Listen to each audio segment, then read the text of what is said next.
Congress MP Mallu రవిపై మాజీ MLA Sampath సంచలన వ్యాఖ్యలు చేశారు. ఉమ్మడి పాలమూరులో తాను ఒక్కడే ఓడిపోయానని, అయితే ఓడిన తనకు మల్లు రవి మద్దతుగా ఉంటారనుకున్నానన్నారు. అలంపూర్లో కాంగ్రెస్ కి 5, బీఆర్ఎస్ కి 5 స్థానాలు వచ్చాయన్నారు. ఇక అలంపూర్ వచ్చిన కేటీఆర్ అబద్దాలు మాత్రమే మాట్లాడారని, ఇలా ఇష్టం వచ్చినట్లు మాట్లాడితే కోర్టుకు ఈడుస్తానంటూ హెచ్చరించారు. అక్కడ ఉన్నటువంటి సంపత్ కుమార్ ఎవరికో కోట్ల రూపాయలు అడిగిండు కాంట్రాక్టర్ అని చెప్పి ఇంతకుముందు చెప్పిండు. నన్ను దాని మీద పరువు నష్టం దావా చేసిన ఒక్కనొక్కరు అనుకుంటున్నారు, కానీ వాళ్ళు ఇచ్చిన కంప్లైంట్ ఇది. వాడెవడో అవగారు చెప్పిండొచ్చు. ఈయన బుద్ధి జ్ఞానం ఉన్నోడు, అమెరికాలో పోయి చదువుకున్నా అని చెప్తారు. చదవాలి కదా, ఏముందో దీంట్లో 3 ముక్కలు కూడా లేదు నా గురించి.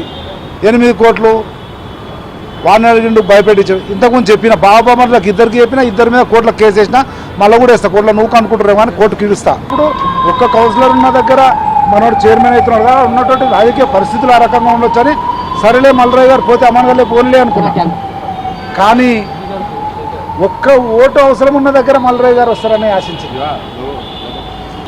వాళ్ళేమో టీఆర్ఎస్ వాళ్ళు కల్వకుంట్ల తారక రామారావు పక్కన కూర్చున్న చెల్లెంకటరామరెడ్డి ఏమో మల్రాయ్ని మేనేజ్ చేసినాంలే, ఆయన రాలే, మనకేం ఇబ్బంది ఏంది అని ఆయన చెప్తాడట.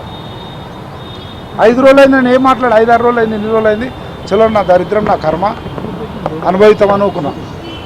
కానీ ఈరోజు తారక రామారావు మాట్లాడిన పరిస్థితిని బట్టి చెప్పాల్సి వస్తుంది.